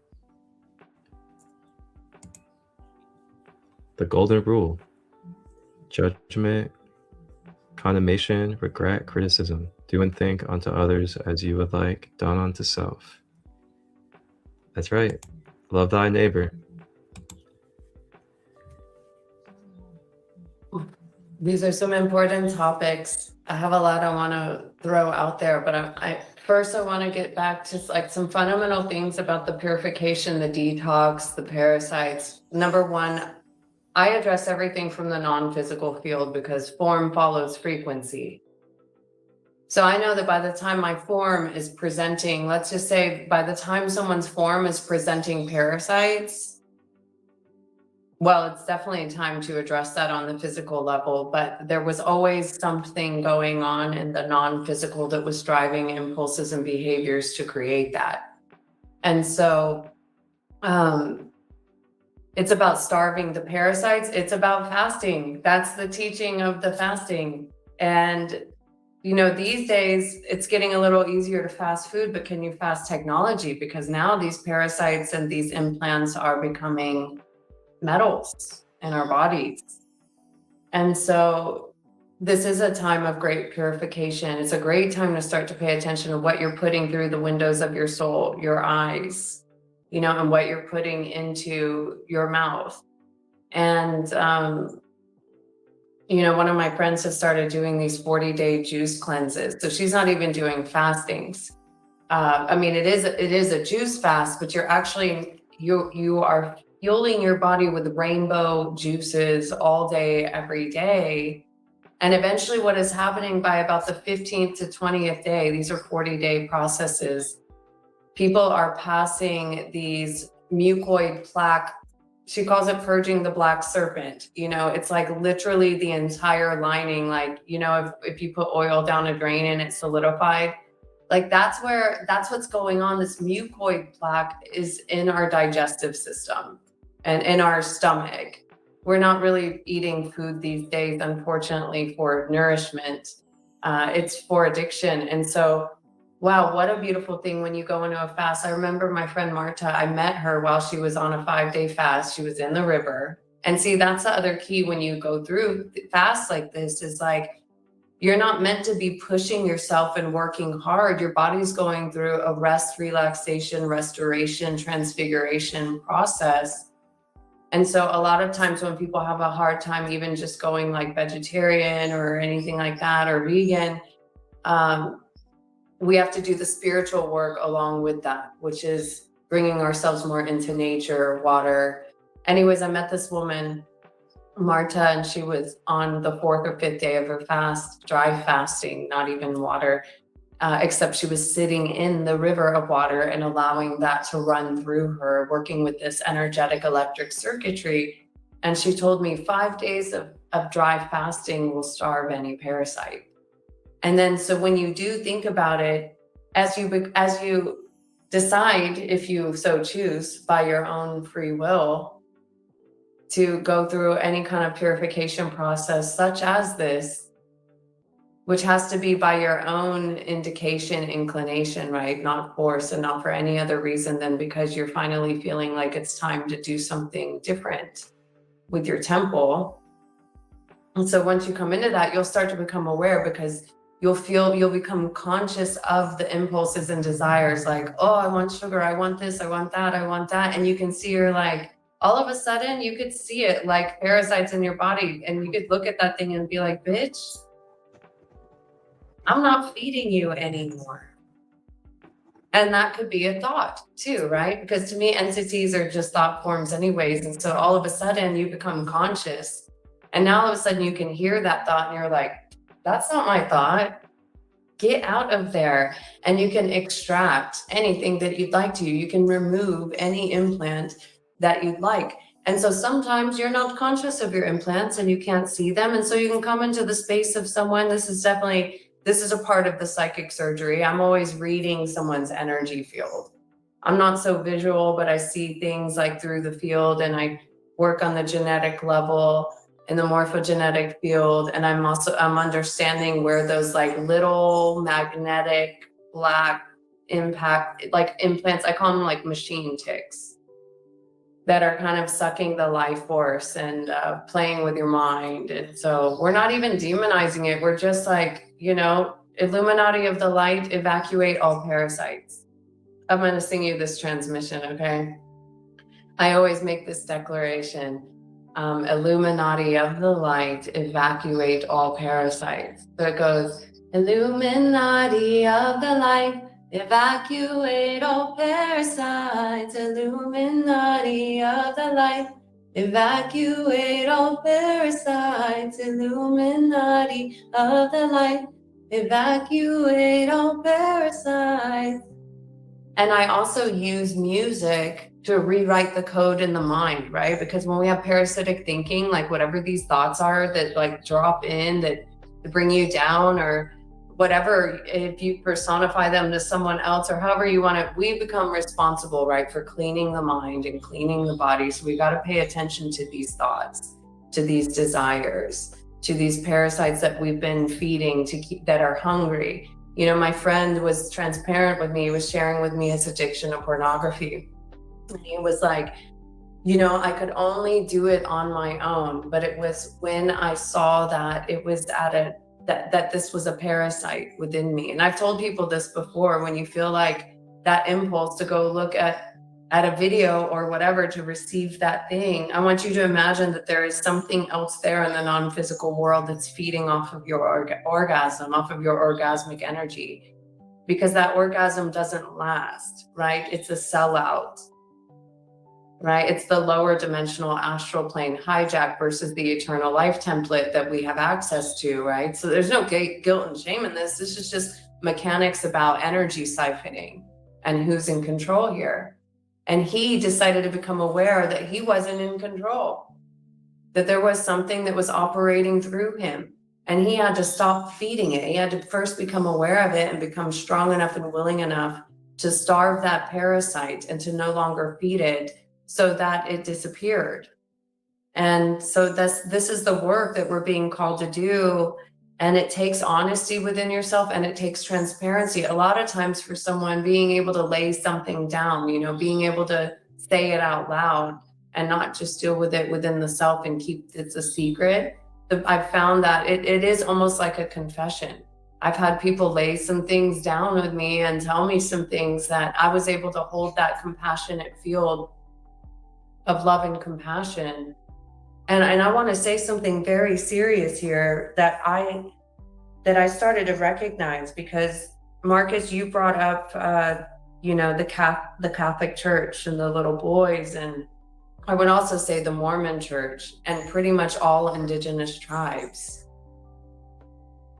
Pedophilia is a worldwide pandemic right now.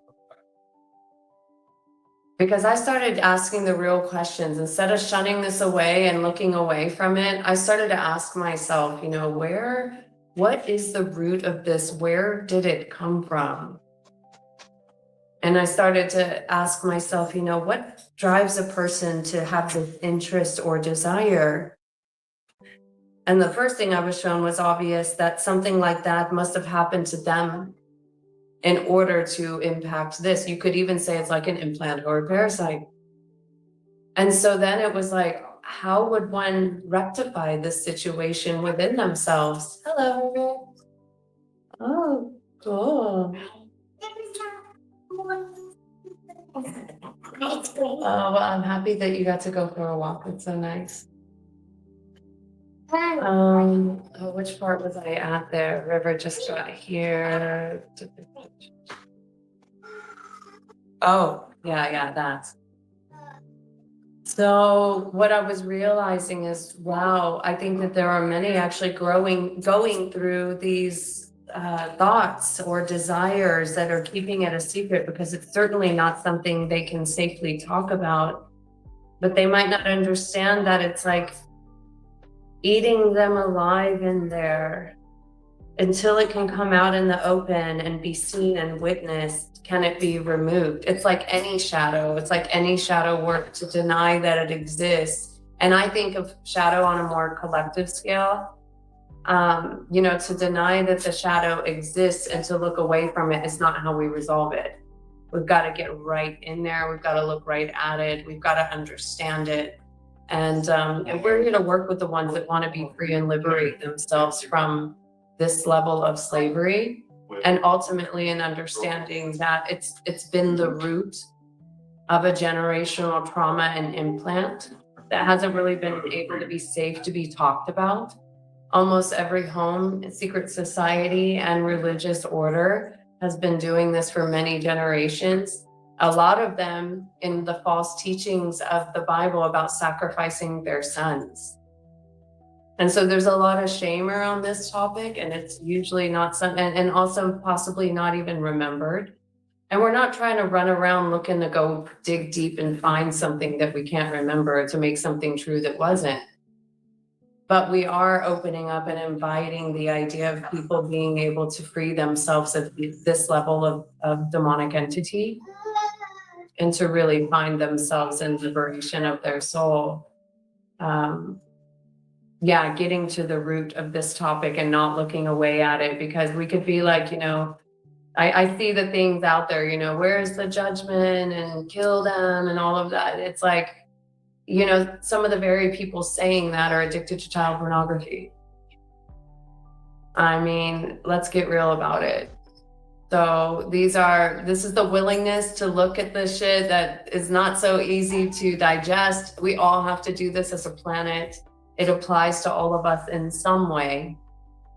And when I started having people come to me and kind of laying down things that have happened to them, and then also laying down like that they told somebody, like many stories of people telling their mothers, but their mother just kind of keeping it quiet and overlooking it for the sake of appearing like everything is perfect and fine. We're on that 144 time frame right now. And just like, may we no longer make excuses or overlook the truth of what's happening here. and really be open to go into the depths of that and to face that and have a deeper understanding of it, and to hold the field of purification and the invitation for those that want to come clean, those that want to atone, those that want to turn away from their ways. It's 11:44 with an hour and 44. Oh, that is a galactic synchronization right there. Wow. Wow. I'm getting a good stretch, you guys. It's a good time to stretch your body. Yeah. Wings up, put it up, and just pop the back and get the spine moving. You know, one thing I always like to say, all is fine when it flows up the spine. So I'm talking about that Christo's nectar always flowing up the spine. We're paying attention to where it's getting caught, right? And where it's not able to flow. Hold on, River, I'll tell you in just a second, okay? So we're looking to get that 33 Christos energy always flowing up the spine. It's a circuitry, it's never ending, it's eternal, it's immortal. We pay attention to anywhere that it's stuck or caught, keeping it from going up, down, kind of in a figure eight, kind of in a spiral. It doesn't matter, but it's never stopping, it's always flowing. And so the song that I sing, I was going to say this earlier, I use songs as transmissions to clean my mind of thoughts and feelings. It's an important way to kind of time travel yourself out of a pattern or a habit.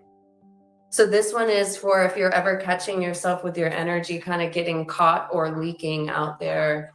It's called All Is Fine When It Flows Up the Spine. So you go, all is fine when it flows up the spine. All is fine when it flows up the spine. All is fine when it flows up the spine. All is fine when it flows up the spine. All is fine when it flows up the spine. All is fine when it flows up the spine. And actually, I'm just thinking, like, I'm at latitude 84, and so is Marcus, and a lot of you that are in the Ohio location. And it's basically like we're creating a spine. Like he came down here, we communed and met in the galactic 0 point, and now he's returned back to that physical location, and we're holding down or opening up the pillar of light of that spinal column between or on that 84 grid up and down. So all is fine when it flows up the spine, and that's what we're doing, is just sending this galactic 0 point heart of the Americas spinal flow up and down the spine of the planet. Yeah, that was amazing. Thank you for sharing that. And for everyone out there that's new to our field, our sister Phoenix is in Costa Rica, and then I'm up here in the United States in Ohio, and I just held a retreat down in Costa Rica. So I came down and we bridged communities and got the good things swirling with the synergy, and now we're forming a bigger bridge and going to continue to form that rainbow bridge in the Americas from Costa Rica to the United States, and we're distributing the medicines, vice versa, from Costa Rica to the United States, from the United States to Costa Rica. We're creating that synergy, and we are on the front line. The 144. Oh yeah, that's right. The 144 tribe. The 144 tribe.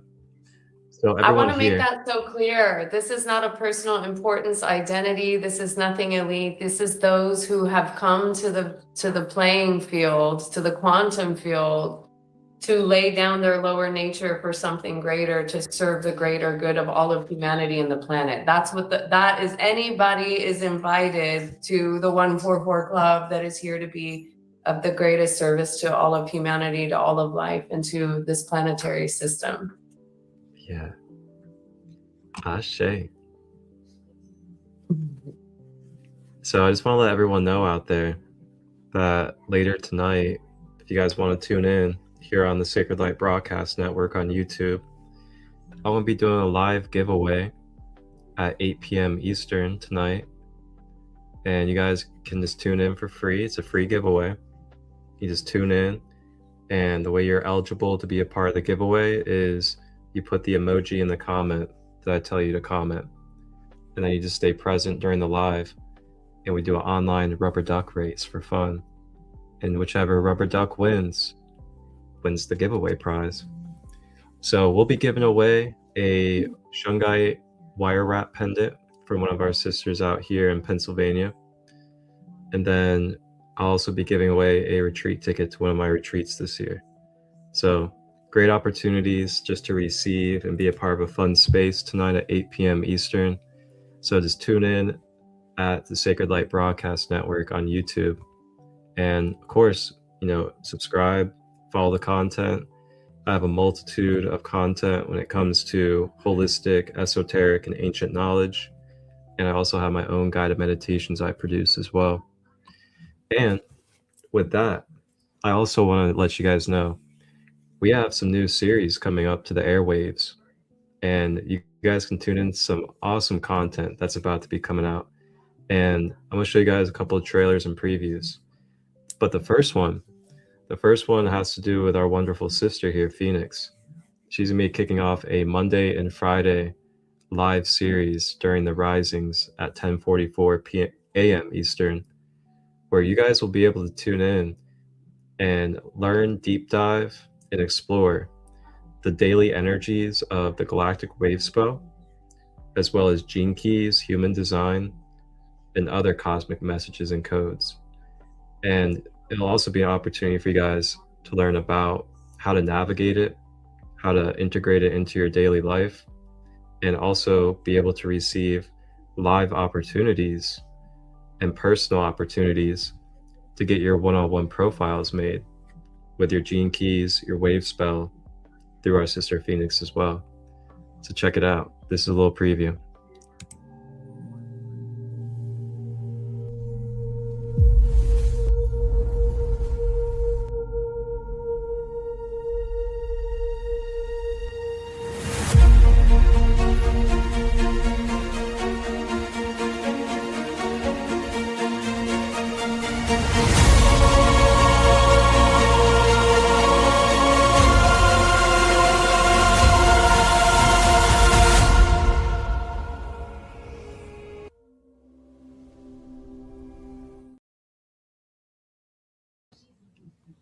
Oof, man. It's just like we are about to light this mother up. This is the fire. This is the rapture. Right. Celestial fire, burn all desire. This is the phoenix. We are all the phoenix. It's time to fire this thing up. We're landing the mothership. That's right. Thanks for setting that up so quick, easy, and fast. Like, I really appreciate it. And I'm so excited to pour my my passion, knowledge, wisdom, anything that I can share and transmit to those who are feeling the call to arise. It's going to be a lot of fun. Yes. Ashe. It's going to be amazing. I cannot wait. I mean, there's so many good things on the way for you guys, between new podcast content to just wonderful workshop spaces that you guys can be a part of as well through Zoom calls that we like to hold. And there's also opportunities to come out to retreats. There is opportunities to come on the podcast and share your stories and your wisdom as well. And then on top of that, we have a whole entire community directory of worldwide people that you can connect with. We got practitioners, artists, musicians, spirit guides of all sorts, and many wonderful souls that you can connect with through our own personal directory. And it is the Sacred Kingdom, the community that we hold. And we're about to launch a website for you guys. And the website, it's going to allow you guys to be able to access all of us and know where we are and who's accessible for you in the different ways that we have offerings and service. And then they're going to be a mystery school academy as well, where we're going to be bringing this education in a more orderly, more clear, and accessible fashion for you guys. You know what? Actually, let's go ahead and check it out. Here's a little preview for you. Imagine booking a soul session, ordering crystals, and joining a live retreat from your phone. For too long, finding the right healers, the right products, the right community has meant endless searching across scattered corners of the internet. That changes now. The Sacred Kingdom has arrived, an online hub where a worldwide directory of holistic practitioners, readers, life guides, organic makers, musicians, a crystal shop, books, and more are all waiting for you. Book one-on-one sessions, order products, and discover Kingdom members serving locally in your area, all from your fingertips, wherever you are, whenever you're ready. Stay connected to upcoming events and retreats, both online and in person. Tap into a YouTube channel built for real conversation, hands-on holistic learning, and free giveaways. And there's more coming: courses, programs, a holistic recipe book, and the Sacred Kingdom Mystery School Academy mentorship. This is a space built on love, compassion, and the belief that conscious living should be accessible to all walks of life. Visit thesacredkingdom.com, and if you feel called to build from within, email Marcus ChristoLight at marcustut23@gmail.com about joining the Kingdom Council. The Kingdom is open.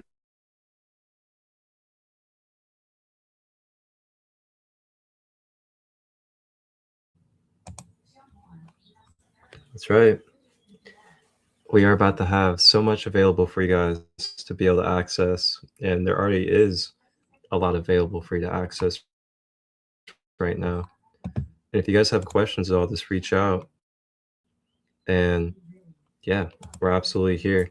There's so many of us in all sorts of different areas of the country, in the United States, as well in different parts of the world, that you're almost bound to have someone that you resonate with that can support you on your journey. And it's for any type of aspect you need, whether it's going through your shadow work, learning how to integrate your mind, body, emotions, if it's coming into awareness of how to be an independent entrepreneur, and you want to be able to make your passions into the thing that you make your living with. That's a thing that we can help you with as well. And then also too, if you're someone that wants a podcast, if you're looking to get content created for you, if you're needing support with a biography, or you need some content to help promote yourself, reach out as well. It's something I do. And we have others in the community that can do that as well. So there are opportunities where you can join the community, and you can also become a member and be able to hold space with us, co-create, build these things in private, and be able to do these wonderful things with us hand by hand. Aw, love you both. Thank you.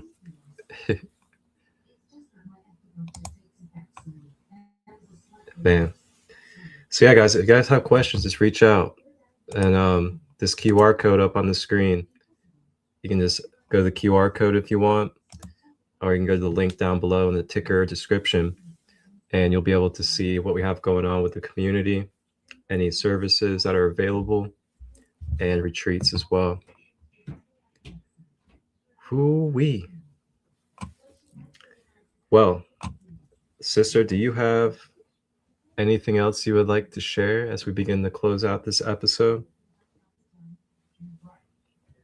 Yeah, one thing I wanted to bring everyone into, whether you know this galactic time language or not, is that this is what's called the Zolkin, the Galactic Maya Zolkin.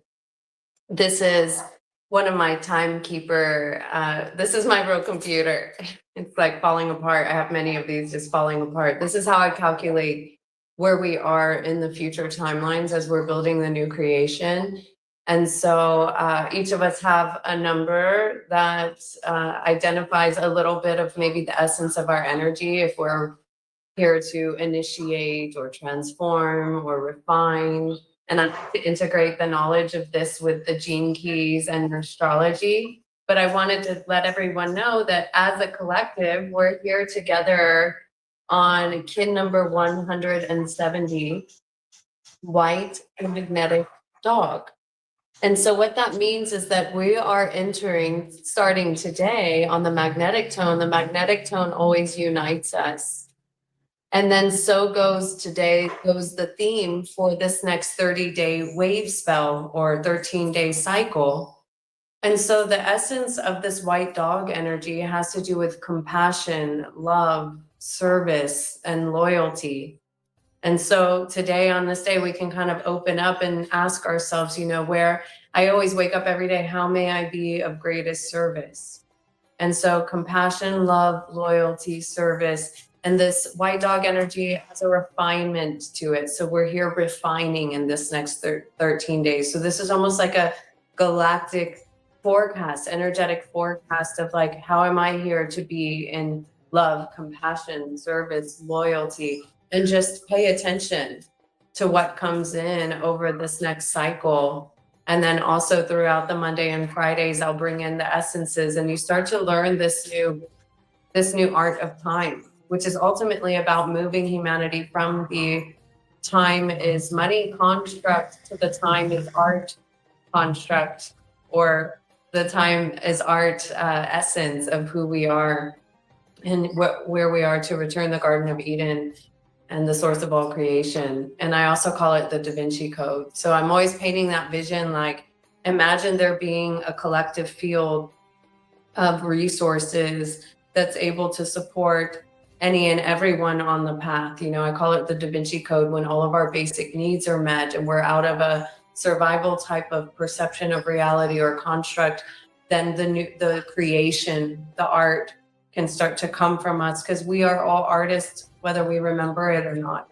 And it is through art, and it's not about the final end product of art, but the act of becoming living art.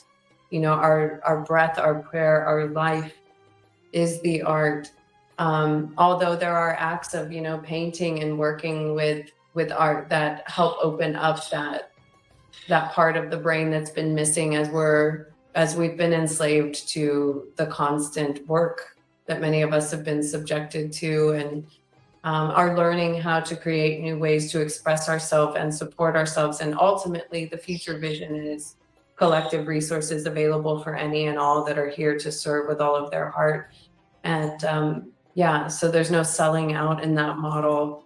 And that's just a vision that I know comes true, and it comes true the more we believe it and say it, because we understand that the current system's not working to support all of humanity. That's pretty obvious. And so we do want to imagine a world of no suffering, imagine a world of no poverty. We want to imagine a world of no war, because that is our eternal nature. That is the ascent to heaven. That is our return, or the idea of bringing heaven down to this earth. So we can hold that field. We know that's true. We know that's the end in mind. And then we just show up in the highest version and most authentic expression of ourselves in every now moment, with every encounter and interaction, holding ourselves responsible to our energy field, to our habits and our patterns. And really, this is a great time to just ask, what are you serving? Are you serving the life-giving path or the life-sucking path? And so that's a very simple way to just become in tune and aware with your allegiances, with your deals you've made, with anything that you're committing or consenting to with your time. That is the personal responsibility we have on the path of liberation, to be able to open our eyes and see. So also reach out to me if you're ever interested in diving into the depths of the mystery of who you are. That's my wheelhouse. That's where I love to play. I love to unlock codes in that way. I love to commune and connect, with private one-on-one sessions. I do everything by cosmic donation. I ask that people honestly give what they have to share based on what feels right for them, and that we just keep it flowing and we don't turn anyone away that doesn't have the funds and would like to come into the field and dive into the depths. So, and the door is always open as we sit here in the 0 point for those that are called to come for visits and more immersion integrated, where we're spending time together, working in the field physically, eating and communing together, studying together, and just kind of free flowing together in the physical presence and working in the morphogenetic field and just allowing whatever it is to arise as we work on the purification and the reconnection to the direct source of the mother, beyond all of the karmic blueprints and trauma imprints and crucifixion implants. And so, yeah, looking forward to what we are building and growing into here as a community. Thank you, Marcus. Thank you, everyone. Much love.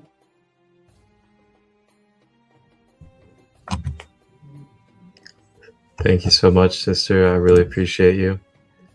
And again, everyone, tune in this coming Monday at,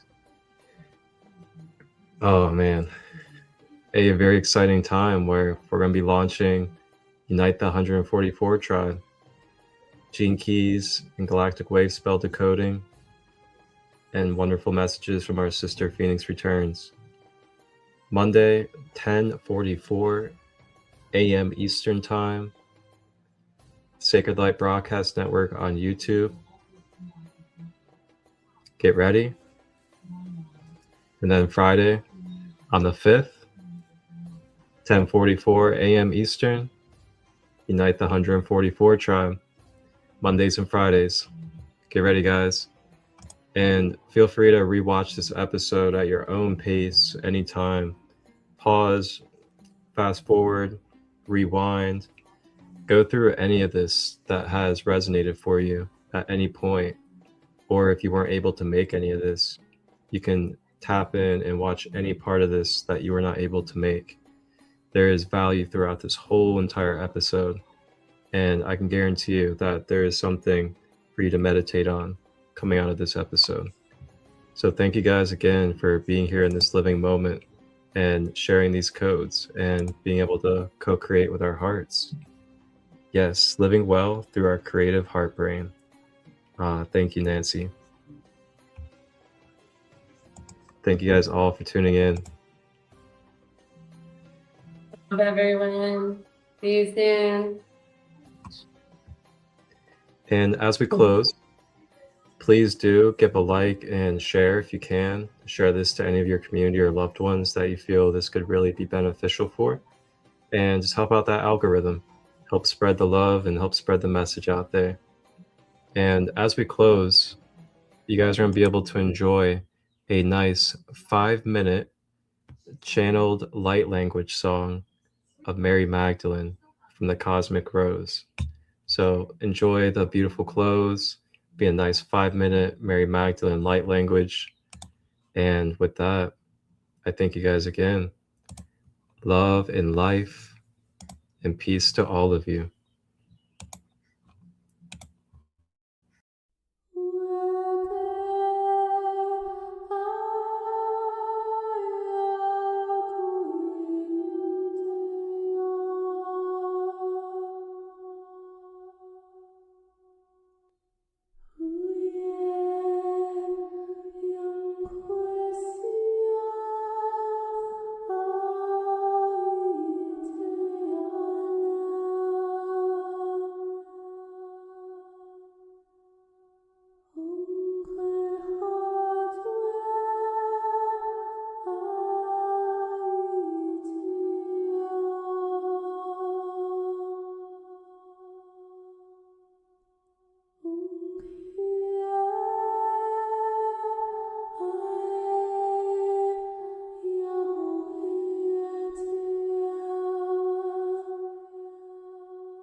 Om